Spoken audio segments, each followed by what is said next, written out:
Bueno, ¿cómo andás, Diego? Buen día, bienvenido. Bueno, buenos días, pisándote. Pero bueno, buen día, muchas gracias por la invitación. Al revés, gracias a vos por aceptarla. Antes, ¿sabés que surgió como tema conversando con Diego, que es de Quebracho y es bastante más joven que yo? Dos asuntos vinculados, porque estamos a una semana exacta que venga Papá Noel, ¿no? El 24. Y entonces, en particular, los que tenemos gurises chicos, vos todavía aplicás ahí un poco, ¿no? Sí. Estas fechas tienen cierta... Todavía volvieron a tener importancia desde que nació mi hija.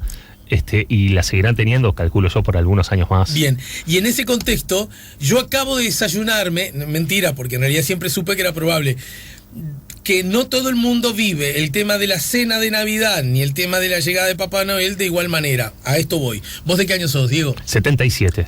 Sos 12 años más chico que yo.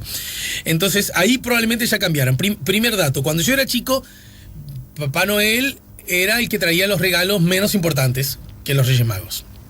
Sí, En mi época, eran los Reyes Magos el regalo, ¿verdad? Yo creo que ya en tu época ya empezó a cambiar pero eso. Ahí hay una diferencia quizás un poco temporal y un poco espacial, porque yo toda mi infancia la viví en Argentina, entonces, y allí... ¿Pero vos sos nacido en Argentina? Nacido en Argentina y claro, y viví mi infancia y mi juventud allá, entonces también he hablado con gente acá que hay algunas diferencias en términos de la idiosincrasia de cada una de las fiestas.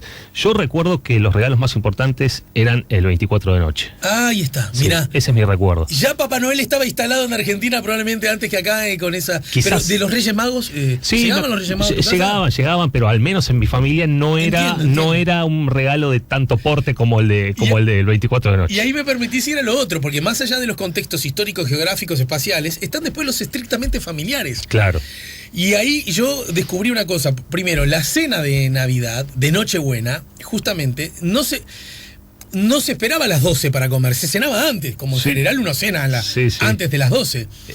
Y los regalos de Papá Noel, por eso yo soy de los que dice que Papá Noel en mi familia, en mi casa, y a mi hijo y a los primos de mis hijos, no llega al 25, llega al 24 de noche. Porque antes de las 12. ¿En tu casa cómo era la cosa? No, se esperaba hasta las 12. Se esperaba hasta las 12. Se cenaba antes, obviamente, porque había hambre, pero para los regalos puntualmente se esperaba. ¿Y los regalos ya estaban en el arbolito?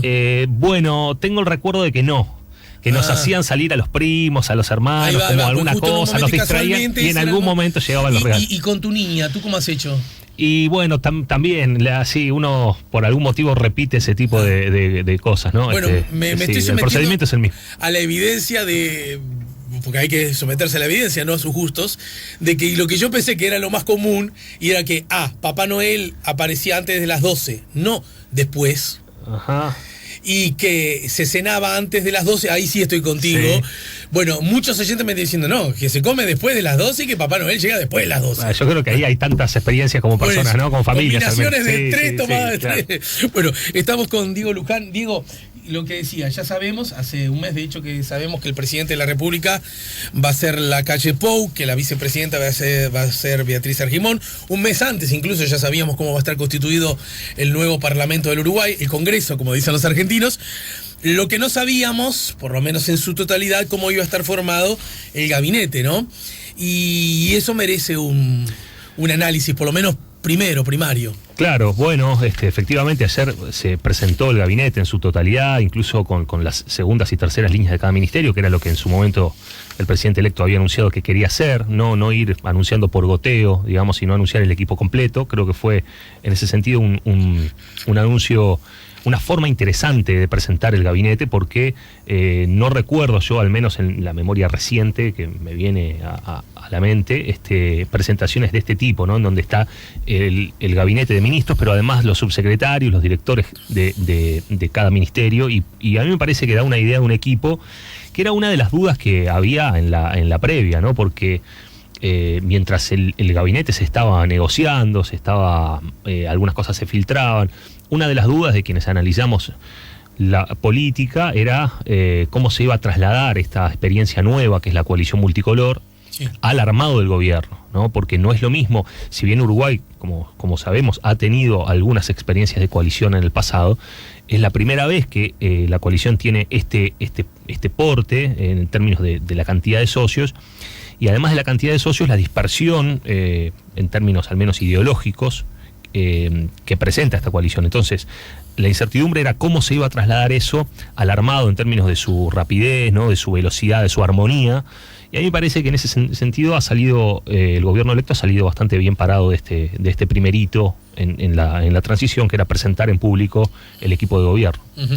Y en ese sentido da la impresión que un interés del presidente electo Lacalle, que en todo caso tiene como su antecedente, ya hemos hablado mucho acerca de eso en el primer gobierno de Tabaré Vázquez, es lograr que, como esta coalición es tan dispersa por naturaleza, eso puede implicar fortalezas, pero cualquiera sabe que puede implicar potenciales debilidades, ¿no?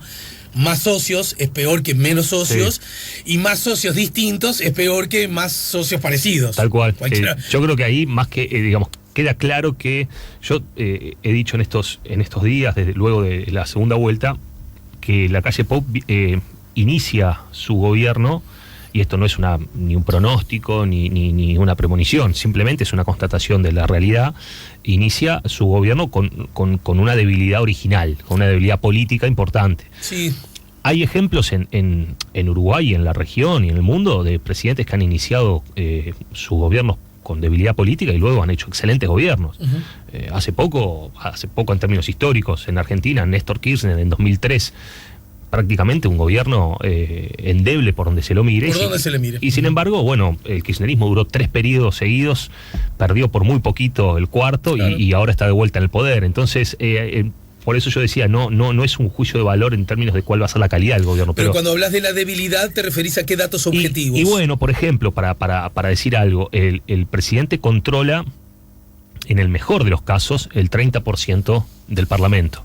Y digo en el mejor de los casos, claro, porque en Uruguay los partidos son fraccionalizados y cada fracción tiene su institucionalidad propia, sus liderazgos propios, y por lo tanto uno podría decir el presidente electo no es el líder, que se entienda bien esto que voy a decir, pero no es el líder absoluto del Partido Nacional. El Partido Nacional, como el resto de los partidos en Uruguay, tienen sus fracciones, tienen sus sectores y sus liderazgos. Entonces digo, pero aún... Que ha sido por otra parte como un sello de identidad del sistema político uruguayo desde siempre. Desde siempre. Está muy estudiado eso. Exacto. Las fracciones son como pequeños partidos y en definitiva los partidos son una especie de federación de fracciones. Pero, digamos, haciendo abstracción de ese aspecto, uno podría decir, bueno, está el partido en el poder, podemos conceder que el presidente es el líder de todo el partido, pero aún así obtuvo el 28% de los votos en octubre, y controla el 30% de las bancas en el Parlamento. En todo caso, para salir más fortalecido de ese mandato popular exiguo, que es noviembre, no le sirvió para eso, sino todo lo contrario. Le sirvió en todo caso justamente para acentuar esta idea de que el calibre del mandato popular que recibe en octubre y noviembre es un mandato con cautela, digamos, ¿no? La ciudadanía no marcó una preferencia absoluta por el presidente. El último domingo de octubre a la noche, o el lunes inmediato, yo recuerdo de insistir en un asunto sobre el cual me parece que se estaba mirando exclusivamente en una dirección, lo digo con todo respeto, pero también con toda claridad, y era que si bien el Frente Amplio había votado muy por debajo, ni siquiera digo por debajo, muy por debajo que 5 años atrás, sí. Me parece que no era útil para un análisis más o menos imparcial no señalar que también habían votado, sí, claro, por debajo el Partido Nacional. De hecho, Lacalle Pou vota peor que 5 años atrás. Sí, tal cual. Lacalle Pou, mejor candidato, más serio, más aplomado, más preparado. Esto también está fuera de discusión. Sí, sí. Sin embargo, había conseguido menos votos que 5 años atrás. Votó peor el Partido Colorado, ¿verdad? El Partido Independiente también. El Partido fue el que peor votó de todos. En términos relativos, perdió 1/3 de su electorado, exacto, una catástrofe electoral.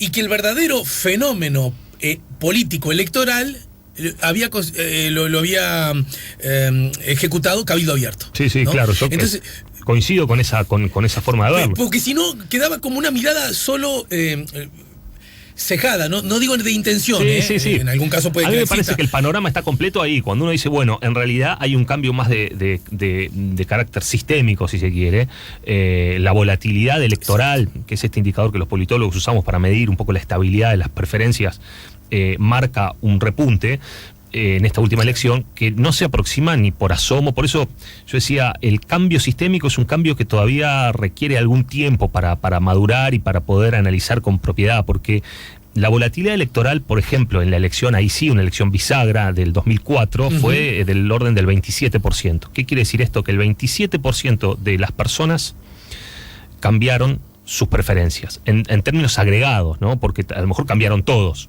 ¿no? Pero lo que quedó al final de eso, de los cambios que se cruzan, es un 27% de cambio electoral.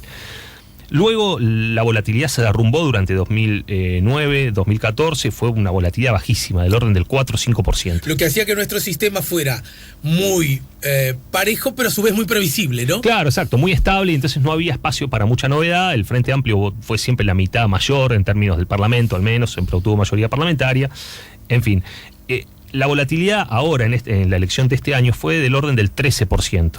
Entonces es un dato mixto, porque por ahí, profe, me tenés que ayudar para que la gente entienda. Sí. Volatilidad del 13%, constituida prácticamente, exclusivamente por la presencia de Cabildo Abierto. Bueno, claro, lo que pasa es que ahí hay un asunto en el que a lo mejor se puede profundizar, es un poco técnico, pero en realidad la volatilidad electoral lo que mide es el cambio electoral neto, agregado, ¿no? Por eso yo decía, a lo mejor desde octubre del 14 a octubre del 19 todo el mundo cambió de voto. Eso te daría una volatilidad electoral del 100%. Sí, claro. lo que pasa es que como se cruzan lo que votaron el Partido Nacional, entonces al final lo que tenemos es el saldo neto. El saldo neto quiere decir que echas todas las cuentas, hay un 13% de cambio electoral agregado. Claro, hay un agente nuevo, entonces allí... Ya hubiera juntado un voto, ese voto ya es volatilidad. Exacto, antes todo volatilidad, exacto. Pero ¿qué pasa?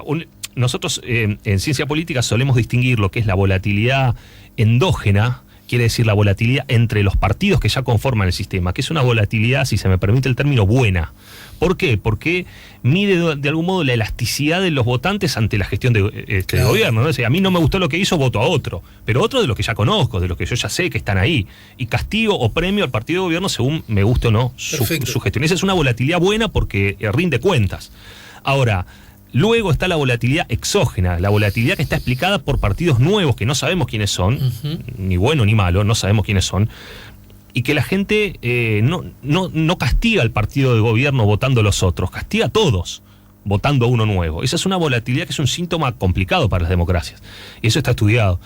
Claro. Entonces aquí en Uruguay la volatilidad fue casi toda exógena. Claro. Es decir, casi todos los partidos que ya existían perdieron votos, y esos votos no se los repartieron entre ellos, fueron a parar a un partido nuevo. Esa volatilidad exógena está mostrando síntomas de disconformidad, no ya no solo con el partido de gobierno, claro, sino con todo el elenco político, y eso es complicado. Es que uno advierte ciertos discursos que son, me tenés que corregir si el término no es el adecuado, que son asistémicos en alguna medida. Claro, sí. Que son los que suelen... No es un fenómeno del Uruguay, ya se sabe, más bien que en Uruguay en tu caso está aplacado. Claro, y tardíamente está llegando, ¿no? que son el congreso que ustedes organizaron, la ciencia política, 3 años atrás, 2 años y medio creo, tenía que ver con el malestar de las democracias, justamente. Por algo pusieron ese título, algo estaba pasando en el mundo. Por acá desfilaron politólogos, no solo del continente, sino también de Estados Unidos y de Europa, y que todos con sus características propias hablaban de ciertos malestares con la institucionalidad, y eso me parece que huele como una mala noticia, o por lo menos, para decirlo más conservador aún, buena noticia no es. Y bueno, no si uno valora la democracia de partidos, la democracia representativa, la democracia que canaliza a través de instituciones partidarias las preferencias de la ciudadanía. Hablabas hoy de la debilidad desde esa perspectiva del presidente, que nace con una bancada propia, en el mejor de los casos, la del Partido Nacional, en el mejor de los casos, incluso más chica de la que hoy tiene el Partido Nacional. Claro. Bueno, se emparda un poquito porque la vicepresidenta... Ahí en el Senado tiene ese bonus, ¿no? ¿Verdad? Ahora bien, en todo caso, esa relativa fragilidad no es empatada con lo que hubiera sido una extraordinaria votación en noviembre, sacándole más de 10 puntos a Martínez, generando una distancia de 200.000 votos, que en un momento se especuló que podía ser. Eso no ocurrió. No solo no ocurrió eso, sino que ocurrió más bien un escenario casi contrario. Claro. Lo que quedó luego de la elección de noviembre es, bueno, en la calle Pou es el presidente electo, pero ganó con lo justo, y ganó con un margen mucho menor del que las encuestadoras estimaban, y por lo tanto, digamos, la contundencia del mandato popular, que para lo cual se creó esta idea de la segunda vuelta, la idea del balotaje, la idea de que el presidente reciba un respaldo que sea súper mayoritario, porque se suponía que en la segunda vuelta la gente iba a a huir del candidato más rechazado y por lo tanto todos iban a confluir en un único candidato que ya quedaba en ese caso, bueno, no se cumplió. Entonces, hay gente que votó a los partidos de la coalición multicolor en octubre, pero que en noviembre se inclinó por el candidato del Frente Amplio. Entonces, allí esas señales mixtas que el electorado emitió no permiten concluir que el presidente tenga un respaldo popular abrumador, sino todo lo contrario. La gente va a evaluar su gestión y va a apoyar o no en función de los resultados, ¿no? Me tomo el atrevimiento de decir que con nuestro común amigo Daniel Buquet, yo tuve una diferencia la semana pasada, porque él hacía hincapié en esa distancia muy pequeña, justamente en esa dirección, y yo agregaba como un elemento que para mí no es menor, de que el presidente electo no había superado por primera vez de que existe balotaje el 50% de los votos. Y si bien bueno, es un tecnicismo, está bien. Si bien él entendía que eso no importaba, yo creo que, sin que sea el fundamental, que quede claro, también forma parte de ese potencial, digamos, conjugación de asuntos que habla de cierta fragilidad. Sí, a ver, yo, sí, esta discusión la hemos tenido también en distintos ámbitos. En realidad creo que ahí hay un tecnicismo. El balotaje está pensado para que, en función de que solamente 2 candidaturas sobreviven desde la primera vuelta hasta la segunda, el ganador tenga sí o sí mayoría absoluta. No hay matemáticamente una posibilidad de que no suceda, porque si hay 2 alternativas, el que gana por un voto tiene mayoría absoluta. Aunque sea por un voto, y es tan legítimo 1 o 200.000. Jurídicamente, sin ningún lugar a duda, es así funciona. Ahora, cuando uno pone en el denominador, si se quiere, de la cuenta, los votos en blanco y anulados, entonces ahí obviamente aparece una tercera opción. Entonces allí ya no es cierto que el ganador del balotaje tenga más del 50%. Ahora, si uno hace a un costado los votos blancos y anulados y la cuenta en el denominador se coloca solamente los votos válidos, allí la calle Pou llegó al 50%. Entonces, a lo que voy es que eso es más un tecnicismo que otra cosa, pero no veo por qué no habría de tener en cuenta a los ciudadanos que entendieron que ni uno ni otro. Bueno, y al decir ni uno ni otro están diciendo ni claro. Vos ni vos. Sí, y eso también habla de fortalezas o debilidades. Es una expresión de preferencias más. Era simplemente como un detalle. Sin embargo, ante ese resultado, a mí me da la sensación que creo que incluso vos comentabas algo, te escuché en Canal 10, en el marco, porque participaste de esas transmisiones, ¿no? Sí, estuvimos ahí. Que las primeras reacciones que hubo, tanto del presidente como de quien va a ser en definitiva el secretario de la presidencia, fueron, ¡epa! Tenemos que leer esto. No, yo recuerdo que Julio Sanguinetti dijo que era anecdótico. Sí.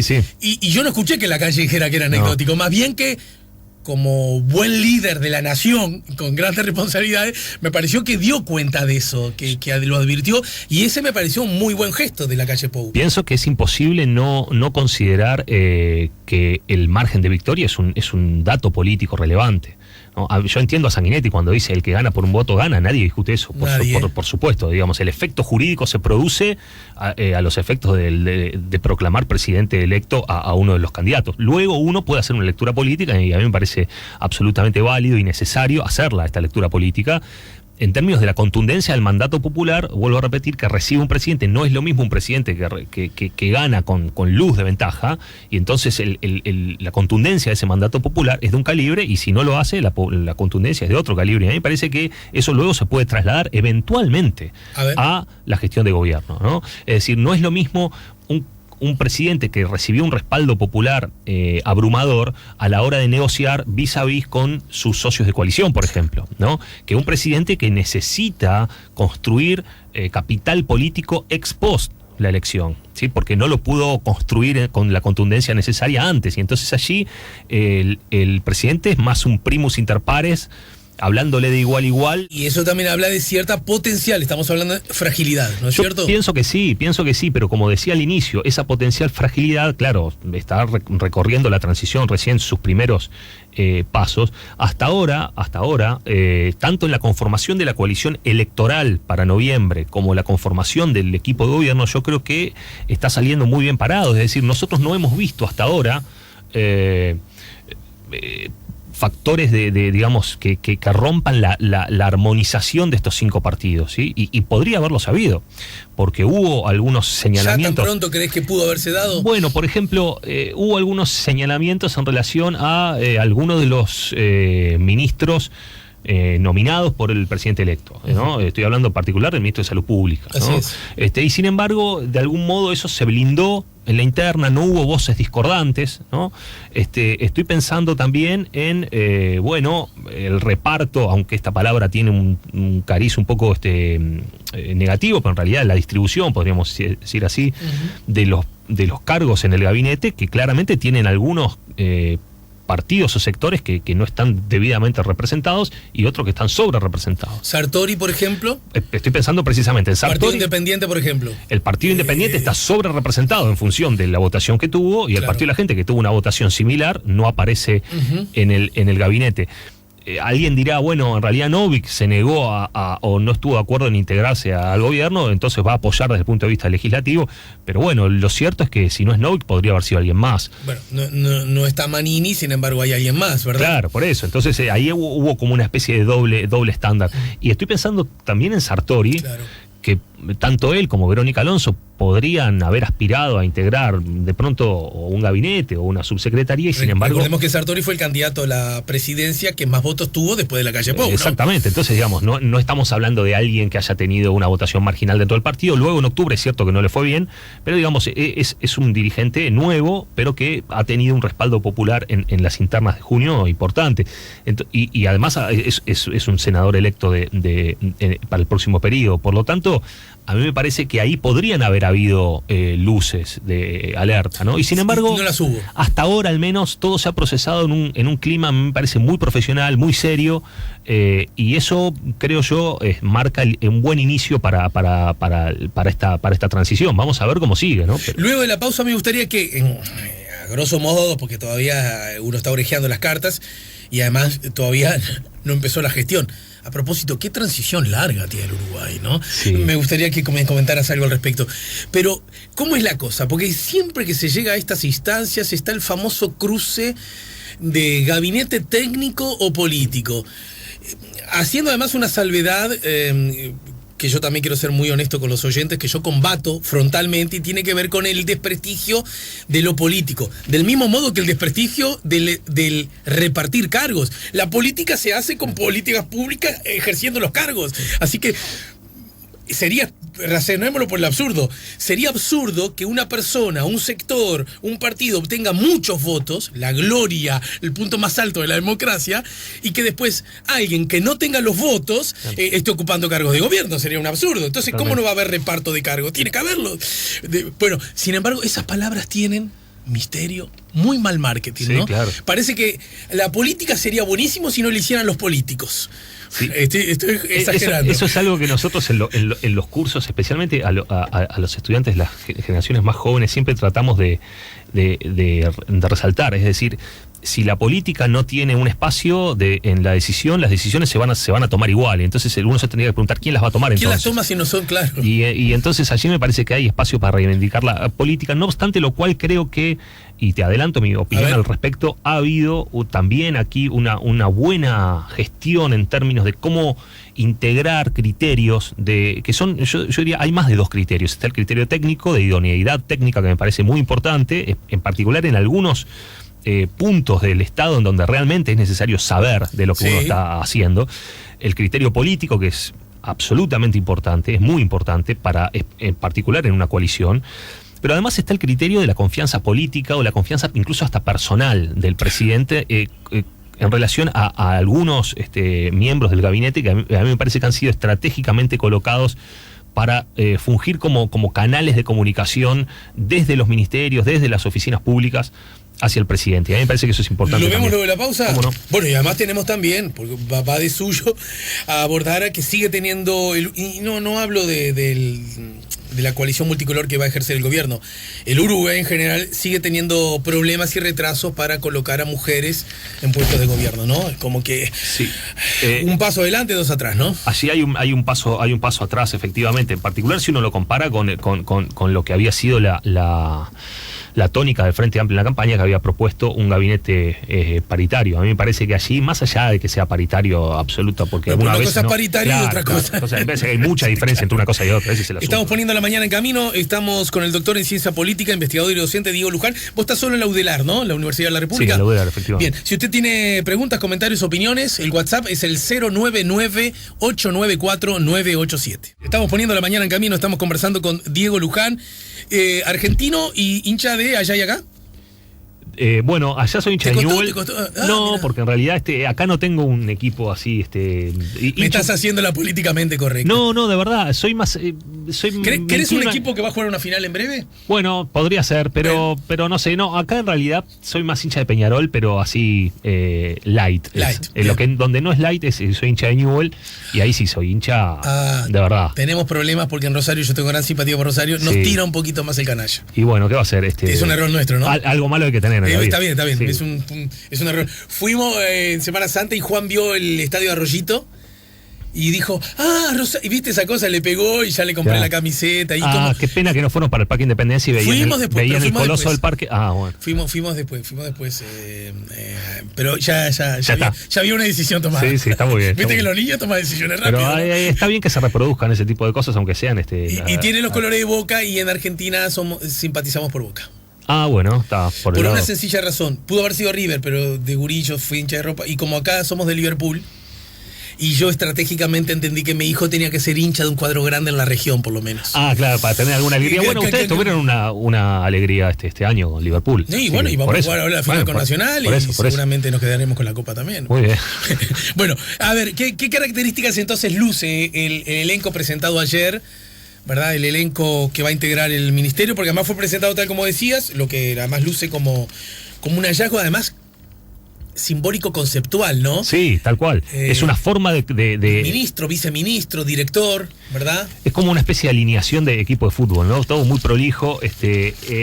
Más allá de las cuestiones más formales, esto que tú decías acerca de, ¿cuáles son los criterios, ¿no? ¿Cuál es el criterio que un presidente electo debería o podría tener a la hora de seleccionar hombres y mujeres para integrar el gobierno? Y allí decíamos, y tú decías, hay un criterio de tipo técnico, por idoneidad técnica, gente conocedora de la materia en la que gira su responsabilidad. Luego hay un criterio político, y yo le agregaba este tercer criterio de confianza personal del presidente en esa persona. Y a mí me parece que están bien arbitrados esos tres criterios en la conformación de este gabinete, porque efectivamente uno ve que en muchos ministerios, de los ministerios más importantes, hay cabezas de lista del Partido Nacional y también del Partido Colorado. Entonces, a mí me parece que haber integrado a Talvi en la Cancillería es un mensaje, y haberle, por otra parte, concedido la subsecretaría también a su mismo partido y a su mismo sector, es un mensaje de que... El único ministerio que luce esa característica. El único. En el resto siempre la estrategia fue designar a un ministro de un partido, y luego el subsecretario o subsecretaria de otro partido, y en la mayoría de los casos de su mismo sector, ¿no? No en todos. No en todos, pero en aquellos en donde no, el director o directora de secretaría es sí una persona de confianza. Y a mí me parece que allí es donde se ven claramente estos tres criterios, ¿no? Exacto. El criterio político, de poner gente, digamos, desde el punto de vista político pesada, gente que puede disciplinar a sus legisladores, y que aparte van a comprometer a los partidos en la gestión de gobierno, los partidos de la coalición, porque no es lo mismo, cuando los nombramientos en el gabinete y en el Estado en general son recursos que el presidente tiene, además de apuntar, y ahí lo relacionamos con esta disputa un poco artificial, en todo caso, entre el carácter técnico y el carácter político, es darse cuenta que el presidente tiene un recurso, tiene plata en el bolsillo cuando tienen nombramientos para efectuar, y los va a gastar esas monedas en la medida en que sea necesario generar cohesión dentro de la coalición, y sobre todo generar disciplina en el Parlamento, ¿sí? Es decir, no es lo mismo comprometer a un partido a votar tal o cual cosa si el partido simplemente apoya en el Parlamento y es un socio de tipo parlamentario, que si ese partido está comprometido con la gestión de gobierno. Porque allí tiene a sus líderes poniendo la cara, tiene a sus líderes pudiendo recoger los beneficios de esa política pública, que teóricamente es buena, si no, no la impulsarían, y eventualmente pagando los costos de no impulsarla, ¿no? Entonces, a mí me parece que en esto también hay un componente estratégico, en el sentido de vamos a incorporar a las cabezas de lista y a la gente pesada para que el gobierno funcione bien y haya una buena interfaz entre el Parlamento y el Ejecutivo, pero además es una forma de decirle, mirá que tu partido está con los dos pies adentro. Claro.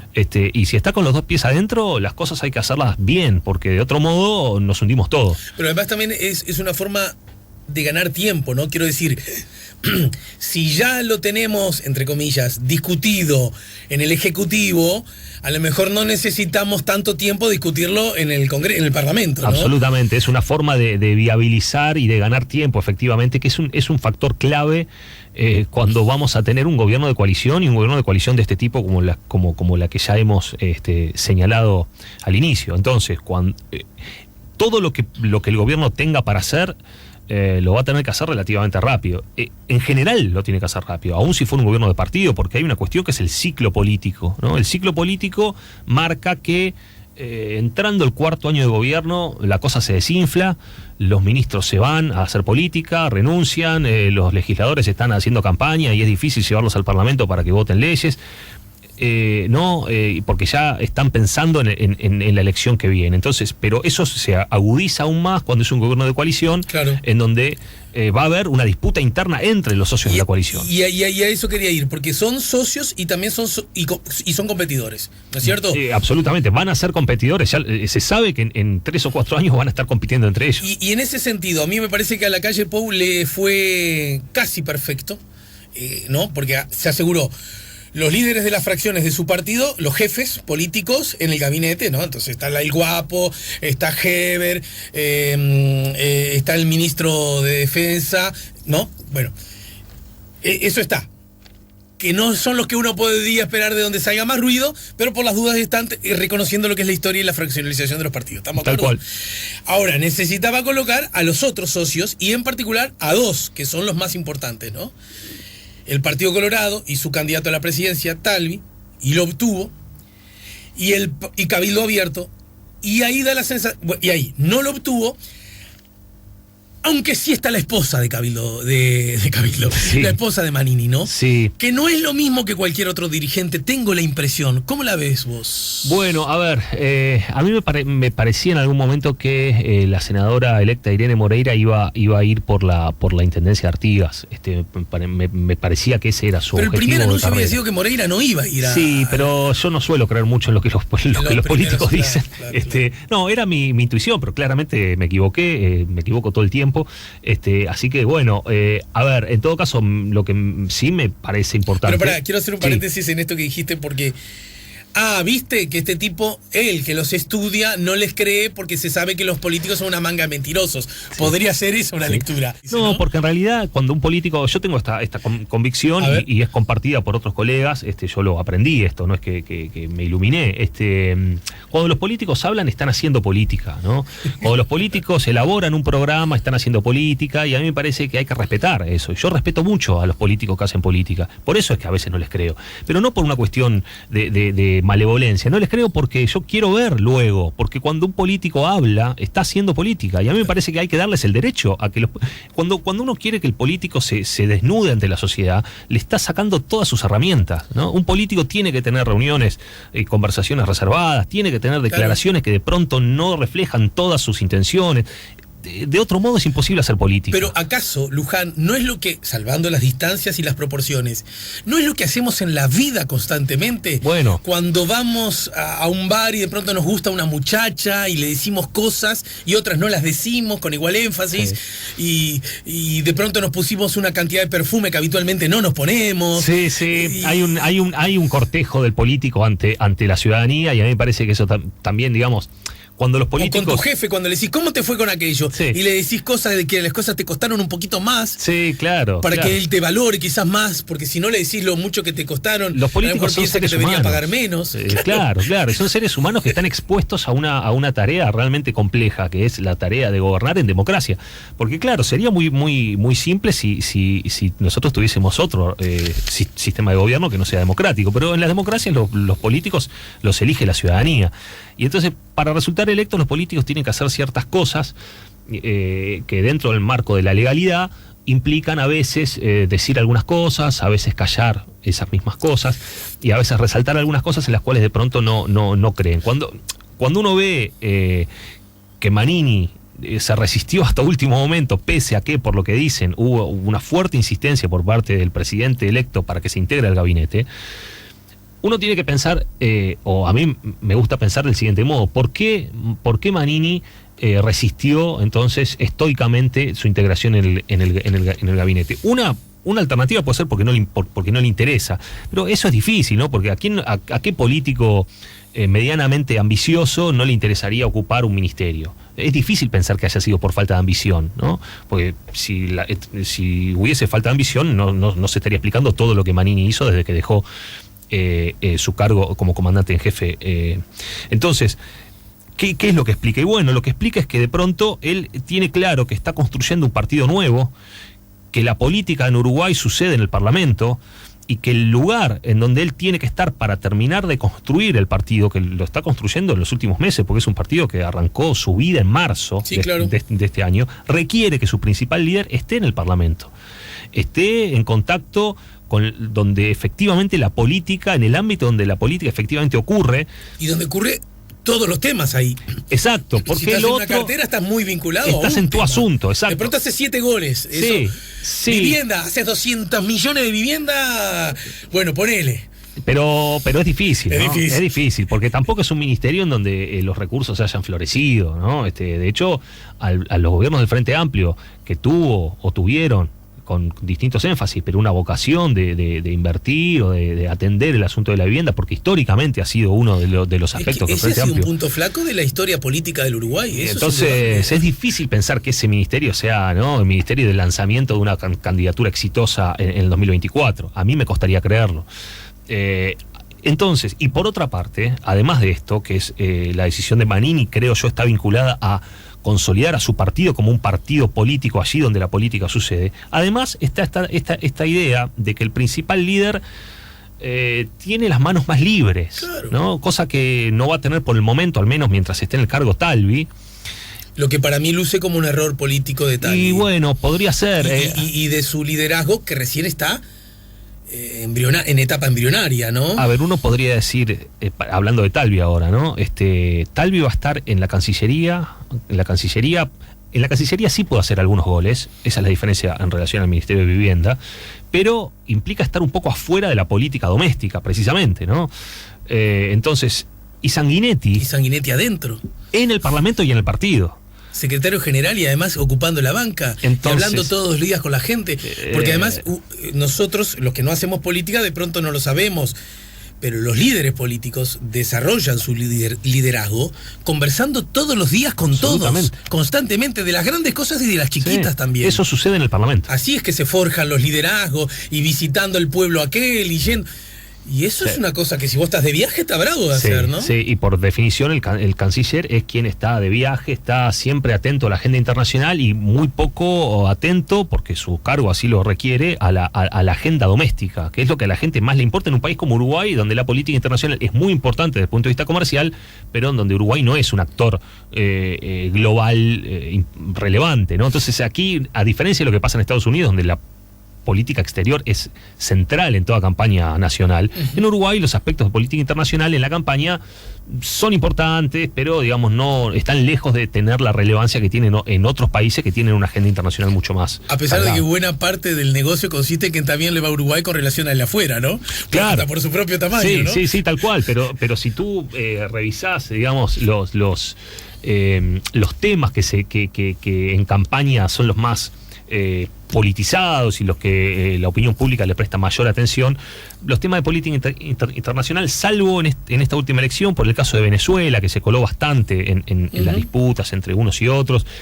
no son temas... En la campaña, igual, a diferencia de lo que había anunciado Sanguinetti otra vez, Sanguinetti en la charla, no terminó jugando un rol tan determinante como se pensó, ¿no? Lo quiso, Sanguinetti quiso marcar ese tema. Los que están a favor y claro, los que están en contra. Los que creen que es democracia y los que creen... No prendió demasiado. Y no prendió. Y no prendió por creo yo, entre otras cosas, por este motivo. Y es que el Uruguay tiene discusiones políticas bastante parroquiales en algún punto.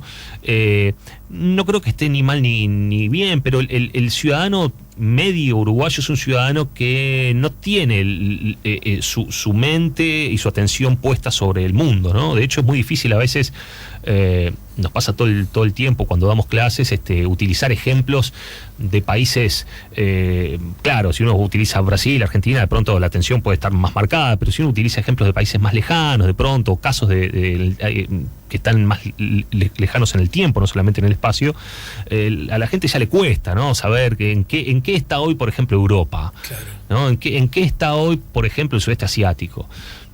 La gente no tiene, el ciudadano común estoy diciendo, ¿no? Por supuesto, hay un estrato de gente informada, ¿no? Sí. Entonces allí la política internacional tiene más que ver con la política comercial del Uruguay. Y ahí sí hay más importancia, porque ahí tenés a los grupos de presión, ¿no? Ahí tenés a los exportadores, tenés a los industriales, tenés, ¿no? al campo, que todo el tiempo tiene relaciones con el exterior, y que el comercio internacional es un asunto. Pero la política internacional, en términos de geopolítica, todavía no me parece a mí que no es un asunto de campaña fuerte. En todo caso, volviendo y ya casi en el final, por hoy, da la sensación que la calle Pou logra armar un gabinete. Desde esa perspectiva, el compromiso previo ya con los jefes políticos no le sale perfecto, porque Manini le dice que no. Estamos de acuerdo en eso, ¿no? Sí, Hubiera sido mejor para la calle Pou. Para la calle Pou, sin duda. De hecho, él aparentemente insistió y esperó hasta último momento. De hecho, postergó la fecha de presentación del gabinete, porque Cabildo Abierto todavía no definía si él todavía esperaba que Manini se incorporara. Hay un dato, porque Cabildo Abierto tiene 2 ministerios, pero además tiene la subsecretaría. Pero la subsecretaría del Ministerio de Defensa. Sí. Bueno, recordemos algo. No parece ser un tema que no merezca un análisis en sí mismo, ¿no? Sí, a mí me gustaría tener... Por alguien que es militar también, que no es un militar retirado, sí, ¿no? Claro. A mí me gustaría tener más información sobre bueno, el perfil, porque realmente no conozco lo suficiente por el momento, pero recordemos lo siguiente, en su momento, cuando ya se vislumbraba la coalición y se suponía ya que Cabildo Abierto iba a tener una votación relevante, le preguntaron muchas veces a la calle Pou en campaña si Manini iba a ser su ministro de Defensa, y él lo negó tajantemente, que fuera a ser su ministro de Defensa. Dijo: mi ministro de Defensa no va a ser Guido Manini Ríos. Y efectivamente no lo fue, y de hecho el ministerio que le ofrecieron no era el Ministerio de Defensa.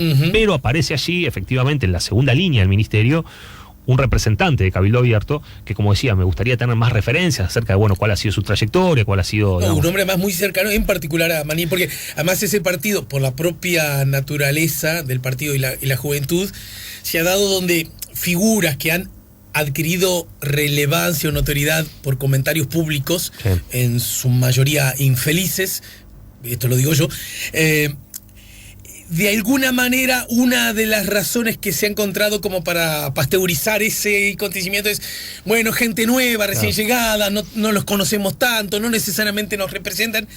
No es lo que puede decirse de Rivera Elgue, que es un hombre del Cerno, muy cercano a Manini. ¿Se entiende? Sí, claro. Luce como alguien que sí le representa, claro, que bien. Está representando a Manini ahí. A Manini, bueno, al partido y a Manini. A mí me parece que esto refuerza una idea que empezó a despuntar y que tiene, más allá de que los propios protagonistas lo niegan, como decíamos hace un rato, no necesariamente hay que creerles, que es que Cabildo Abierto tiene un componente fuertemente corporativo, que por más que sus líderes nieguen una y otra vez que se trata de un partido militar, sin embargo, tiene énfasis corporativos, lo tuvo el mensaje previo a la elección de Manini Ríos, dirigiéndose específicamente a ese sector de la sociedad, y a mí me parece que esto, de algún modo... Además, curiosamente, solicitando no un voto, como se ha dicho, sino solicitando un no voto. Un no voto, sí, eso es una solicitud un poco extraña, pero que efectivamente apuntaba a ese... No vote natal. A ese sector, y a mí me parece que esto, lejos de disipar esas dudas razonables que parte de la ciudadanía tiene, no hace más que reforzar el interés corporativo que el partido tiene. En particular, yo creo que buscando, de algún modo, no darle el ministerio a Marini Ríos, porque eso había sido, de hecho, una promesa de campaña de la calle Pou, dijo que no iba a ser, pero este representante va a tener, de algún modo, va a ser la voz de Marini en el ministerio. Y a mí me parece que eso puede llegar a tener en algún momento ahí alguna rispidez con una conducción más política, más civil de ese ministerio. Pero es solo una intuición, una presunción, vamos a ver cómo se desarrolla eso en el tiempo. Y también desde una lectura que necesariamente habrá que abordar de algún modo u otro, y tiene que ver con situaciones económicas que evidencian déficit que deberá ser aplacado de diversas maneras, podrá ser aplacado o no, pero en todo caso la seguridad social parece que juega un rol, y no puede seriamente abordarse el tema de la seguridad social sin tener una mirada profunda a la caja militar, ¿no es cierto? Sin duda, ahí está este argumento que la calle Pou ha sacado en los últimos tramos de la campaña, de que la caja militar, la mal llamada caja militar... Sí, el servicio de retiro... ya fue reformada, y que entonces no se entiende muy bien qué reforma hay que hacer. Yo creo que eso no lo cree nadie, todo el mundo sabe y todo el mundo es consciente de que hay que reformar. Reformas, pero no que tiene que ver con el problema máximo, que es el déficit. Entonces a mí me parece que allí hay efectivamente un punto central en el próximo periodo, no solamente por la caja militar, sino por toda la seguridad social, pero como tú bien decías, y yo coincido 100%, es imposible pensar que el sistema político logre un acuerdo sólido y sustentable en el tiempo que no incluya al resto de las cajas, entre ellos principalmente la caja militar, que es parte importante del déficit de la seguridad social en el país. Claro, porque además, en todo caso, cuando se hagan recortes o ajustes y que alguien se sienta vulnerado en sus derechos, va a haber... Es un sistema libre democrático, el derecho al pataleo. Sin duda. Ese derecho al pataleo adquirirá una dimensión distinta si me toca solo a mí, no tocas a los otros, que así nos tocas a todos, exacto, ¿no? Eso lo entiende cualquiera cuando repartís caramelos entre los gurises de todos familia, modos, ¿no? creo que hay una diferencia importante, y hay que ver cómo se procesa, porque todas las declaraciones apuntan a un gran acuerdo nacional. De hecho, se va a convocar en la ley de urgente consideración, se convoca a un espacio de trabajo que va a estar integrado por todos los partidos y por otros también por el que va a ser oposición, ¿no? Exacto. A mí me parece que eso es importante porque es una reforma de las típicas reformas que tienen que estar blindadas en el sistema político y también con los movimientos sociales y las organizaciones de la sociedad civil. Pero una cosa es tocar derechos para las futuras generaciones, otra cosa es tocar derechos de las generaciones que están hoy en día en el mercado laboral. Y a mí me parece que el asunto de la caja militar es que el déficit efectivamente se ataca tocando beneficios que ya tienen. Entonces, claro, ahí puede haber espacio para la discusión, pero me parece que en todo caso eso tiene que ser parte de un plan global que tiene el gobierno. Cuando asuma, tiene 2 años para hacerlo, no tiene más que eso. Esa es la realidad. Más de 2 años. No más de 2 años. Después de 2 años, si no lograste un acuerdo que blinde la reforma de la seguridad social para los próximos 20 años, se me ocurre que va a ser muy, muy difícil poder avanzar. Seguramente eso explica la ley de urgente consideración que se ha anunciado, que va a ser además, a diferencia de otras, una ley ómnibus que incluye además muchos temas, ¿no? Sí. Y seguramente con esa necesidad, bueno, saquémonos esto de encima lo antes posible. Sí, tal cual. Y vamos a dedicarle tiempo a este tipo de reformas que requieren, sí, una legislación en particular y, como decíamos, un blindaje político que les dé sustentabilidad en el tiempo. Bien, bueno, seguramente esto no solo recién empieza, ni siquiera empezó. Tal cual, efectivamente. Así que meritará próximos encuentros contigo, Diego. Muchas gracias. Bueno, gracias a ti, Alejandro. Diego Luján, el doctor en ciencia política, investigador. Sos doctor en la Universidad de Buenos Aires, ¿no? En la Universidad de San Martín. San Martín. Bien, nos ayudó a poner la mañana en camino. Si buscas un portón automático para tu casa o para la oficina, asegúrate que sea fuerte, que sea seguro, que sea práctico, que sea un SEA. Porque solo un portón SEA te asegura el mayor respaldo técnico, un service propio en todo el país y la garantía de todos sus productos. Ingresá en seaportones.uy o llama al 2601-2611. Si vas a elegir un portón, que sea un SEA.